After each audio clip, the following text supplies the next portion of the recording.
د سهیل افریدي یو ځل بیا عمران خان سره ملاقات نه ده شوی چې سهیل افریدي د اډیاله جیل مخې یو ډیر زبردست تقریر کړی دی.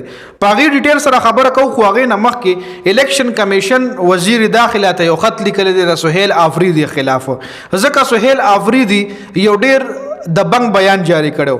را روان په 23 نومبر باندې یو الیکشن دی، یو ضمني الیکشن ورله ویل کیږي د عمر ایوب په سیټ باندې. عمر ایوب نه اهل شو په هغه سیټ باندې الیکشن را روان دی چې د پی ټی آی طرف د عمر ایوب په دې سیټ باندې د پی ټی آی کور والا الیکشن ته ولاړ دي. نو د پی ټی آی کور والا تا کمپین چلولو د پاره سهیل افریدي په جلسه کې ویلی وو ک شریچا داندلی وکا په دې الیکشن کې کچا داندلیو کا نو که د شپې هغه داندلیو کا نو به مانه د سحر نور نه ویني او که دروازې داندلیو کا نو به مانه شپه نه ویني.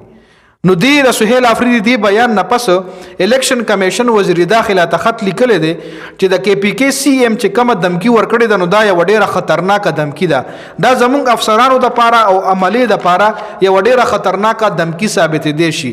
نو لہذا چې کوم ځای کې دا الیکشن دی نو په هغه ځای کې دی زمونږ د پاره د ملټری انتظامات وشي، مطلب د سکیورټي فورسز انتظامات زمونږ د پاره سخت انتظامات تی وشي. دا خو د هغې حواله سره اپډیټ سو. بل دا های کورټ سلور ججز جسټس بابر ستار، جسټس اسحاق، جسټس شفق د یو بل جج ورسره چې د سپریم کورټ ته خط لیکلو چې هغه باقاعده سپریم کورټ ته په خپل لاسونو باندې وړلو چې دوی ویلو چې مونږ د 27 آئینی ترمیم خلاف یو. چې کله دوی دغه خط سپریم کورټ ته یوړ نو ولته د سپریم کورټ ججز دغه خط نه دی غشتلی، ای ولوي چې دا خط په خصوص آئینی عدالت ته وړي. دا اختیارات اوس مونږ سره نشته. ور په دې خط کې د سلور ججز وفاق حکومت او آئینی عدالت خپل مخالف دغه کړی دی چې مونږ دا کیس کم کوو نو دا مونږ د وفاق حکومت او د آئینی عدالت خلاف کوو. لکه یو قسم نه دی پکې فریق جوړ کړی وو. نو آئینی عدالت چې کم دی په دې کیس کې د دې سلور ججز فریق هم دی او بل طرف ته دا خط په آئینی عدالت ته ځي. نو ګورو بچي آئینی عدالت د خپل ځان خلاف په دې اکشن کې څه په دې کیس کې څه اکشن اخلي. خبل سهیل افریدي اډیاله جیل سره اډیاله جیل ته عمران خان سره ملاقات د پاره تللی و چې هغه دغه ملاقات بیا نه دی شوی. نو سهیل افریدي د اډیاله جیل مخې لویلی دی چې ما عمران خان سره ملاقات د پاره ټول آئینی او قانوني لارې اختیار کې ما ټولو ته خط هم لیکلو، یعنی ټولو عدالتو ته مې خطونه مو لیکل چې زما ملاقات تی وشي عمران خان سره.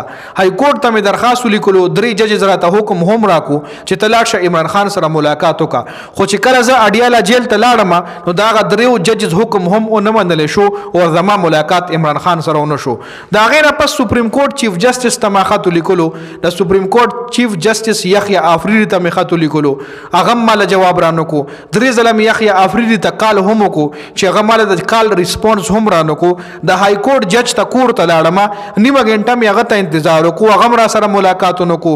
اوس ټول صحافیان هلته ولاړو، د انټرویو صحافیانو ته انټرویو ویشتنو ټولو صحافیانو ته وی چې اوس تاسو نه زه دا سوال کوم چې ما ټول آئینی او قانوني لارې اختیار کې زما ملاقات عمران خان سره ونه شو، نو اوس تاسو ماله جواب راکړئ چې ما ته څه کول پکار دي.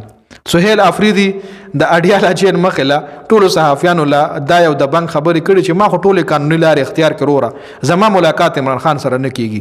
نو ستاسو ماله جواب راکړئ چې زه څه وکړم. نو ستاسو په خیال باندې سهیل افریدي ته څه کول پکار دي؟ تاسو هم کمنټ وکړئ.